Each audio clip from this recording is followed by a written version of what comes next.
Fuel reserves, green. Route, locked in. Velocity, confirmed. Systems check, all green lights.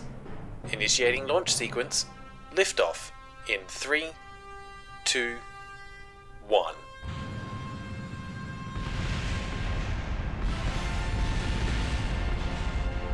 Mission failed. The risk we took was calculated, but man, am I bad at math. My name is Graeldon, and I'm reviewing Steam games in alphabetical order to find the hidden gems among the piles of garbage. And today's game is 0rbitalis. And yes, that's a 0, not an O. Because reasons. Let's begin. As of December 31st, 2022, there are 6,718 operational satellites in Earth's orbit. The sheer fact that we can not only achieve this, but are able to reproduce it time and time again is a marvel and a credit to the endeavours of many hard-working scientists, mathematicians, and engineers. So when the power to launch an infinite number of satellites is given to an average gamer, well, this is the result. Welcome to 0rbitalis, a game about launching satellites into space and sometimes into a successful orbit. Released in May 2015 by Alan Zucconi, 0rbitalis is the first of 2 games they've released onto Steam so far, with the other game being the much more positively received Pikuniku, a game that some viewers may be familiar with given that it saw some popularity.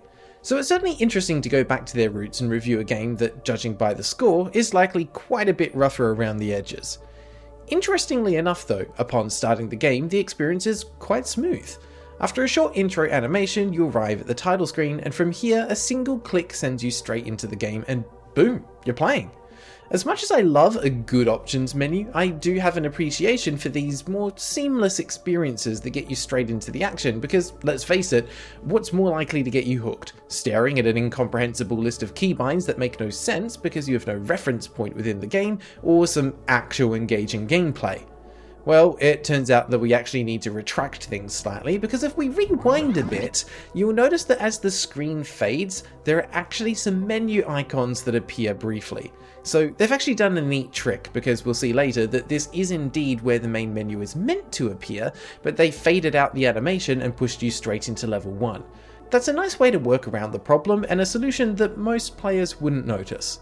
So, gameplay. What are we doing? What's this thing? What is this line? What's going on? Well, good luck figuring things out, because not only does 0rbitalis not hold your hand, it basically slaps you in the face with a physics textbook and says, "You're a scientist, goddammit! Figure it out!" The red triangle is your satellite waiting to be launched, the thick red line attached to the cursor is showing your angle and speed, and the dashed line that turns solid is showing the predicted course the satellite will take. Everything is controlled with a mouse, so gameplay really does boil down to finding the right time and place to click, but that's a slightly dishonest way of looking at things because that actually describes more games than you would expect. It did make me wonder if it was because it was designed for touchscreens, but I can't seem to find the game in either the Google Play Store or Apple Store, so this seems not to be the case. Anyway, you might be wondering what the goal is of each level. In most cases, it's simply to get your satellite into orbit for a set duration, represented by a ring that fills up around the screen after launch. If the ring fills completely, you beat the level and move on to the next one. If your satellite crashes into something or flies too far off screen, you lose and the level resets. In a nice touch, you do have an infinite amount of lives, which is honestly just as well because a large part of this game is trial and error, and there will be so many errors. Unfortunately, the game doesn't appear to track how many satellites you've launched over the course of the game, but it was, a lot. From here, the game will then allow you to access the main menu, and much to my surprise, there is no options section. However, looking at the controls, we can see that pressing Q will adjust the graphical quality between 4 presets. There's this one, that one, another one, and the last one. No clue which one is meant to be the best, as all of them cause the game to lag slightly in menus. No bonus points for guessing that the game is poorly optimized.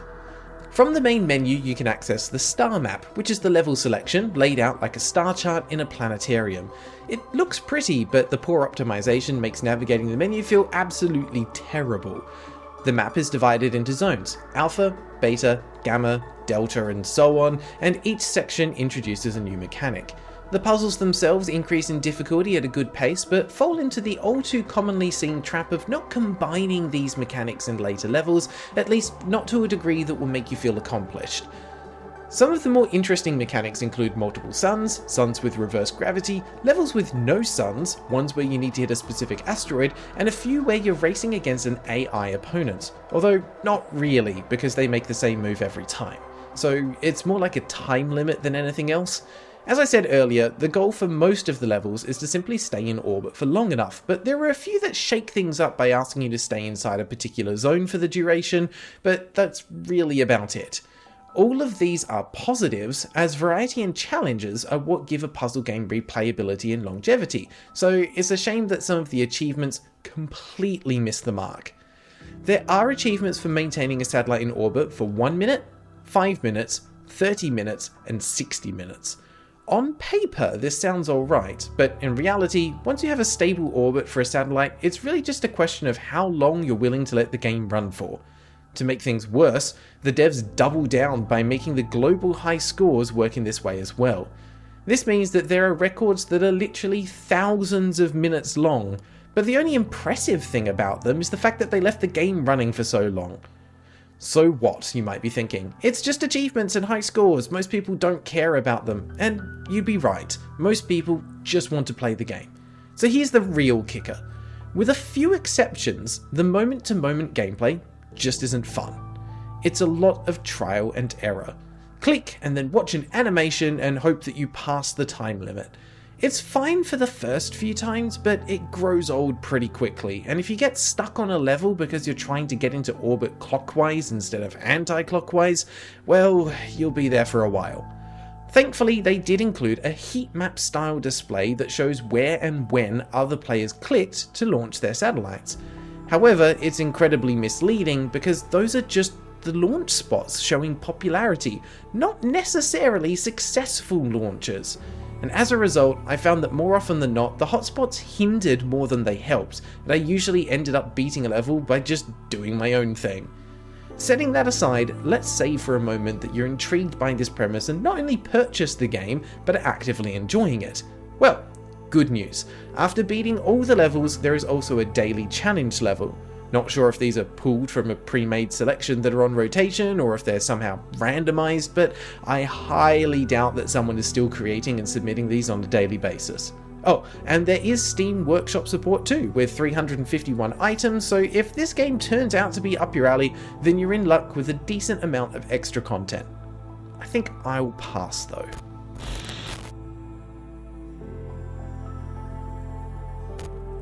Orbitalis falls into that category of games that I feel like I should like, but it's missing something crucial to move it from mediocre to good. Well, maybe a couple of things like those satellites that just got yeeted into the void. Oops. The first thing is that it really needs some more polish, specifically to fix the frame rate issues as well as, and this will sound rather harsh, the music. The main menu proudly proclaims audio experience by Dose 1, and the fact that it's not simply music by tells you plenty. In all honesty, while the sound effects are generally good and punchy, the music ranges from pleasant to fingernails on a blackboard level of grating. Some of the music was genuinely unpleasant, sorry. I'm a fan of ambient, especially space ambient music, as it's great to play in the background while I'm working or writing scripts, but this was one of the few times I found myself searching for a music toggle or slider. For context, the last time that happened was B-Hop Simulator. Yeah. If I were to drill down further, I think my biggest complaint is that the core mechanic isn't used in a way that feels fulfilling to play. You pick a speed and trajectory and then pray. For a mechanic that is meant to be so heavily inspired by science, this feels wrong. Now, once again, a disclaimer, I'm not a game developer or designer, so take the upcoming thoughts with a hefty pinch of salt, but hear me out. What if the goal wasn't to launch a singular satellite into orbit, but actually a target number that changes with each level and you launch them one at a time? Adding to this, you also have a limited amount of fuel for each satellite that allows you to course correct and achieve a stable orbit, and this fuel needs to be specified before you launch it. There could even be levels that require you to achieve an orbit around multiple different objects. This transforms the game from one of luck and trial and error to one of strategy and planning. Give a satellite too much fuel and you might waste it, leaving insufficient for later ones. Plus, you need to consider how to space them out so that the gravity of each of the satellites don't interfere with each other and throw themselves out of orbit. It then also changes the goal from how long did you stay in orbit to how quickly did you get all satellites into orbit and how much fuel did you have left over. To me, this creates far more opportunities from a puzzle-solving perspective and would make for a much more engaging experience. One final thing that I need to say about the game is that the art and the visuals in general are great, and positively mesmerizing at times. Some of the scenes would make great phone backgrounds, which coincidentally also feels like a place that a game like this might belong. So with all of that in mind, my final rating for 0rbitalis is an upside down cursor out of 10. You know what it is, and it's not necessarily bad, but it just somehow feels wrong. These wonderful channel members on screen are literally keeping the channel alive, and I'd especially like to thank our two Knights of the Holy Grail, Freaky Feline and Loveheart Gonzi. Supporting the crusade is only $1 per month, and your soul for eternity, but let's not worry about the fine print. Lastly, I would like to thank you for joining me on this weird gaming adventure through the depths of Steam. And if you made it this far, here's a sneak peek of the next game. And until next time, take care.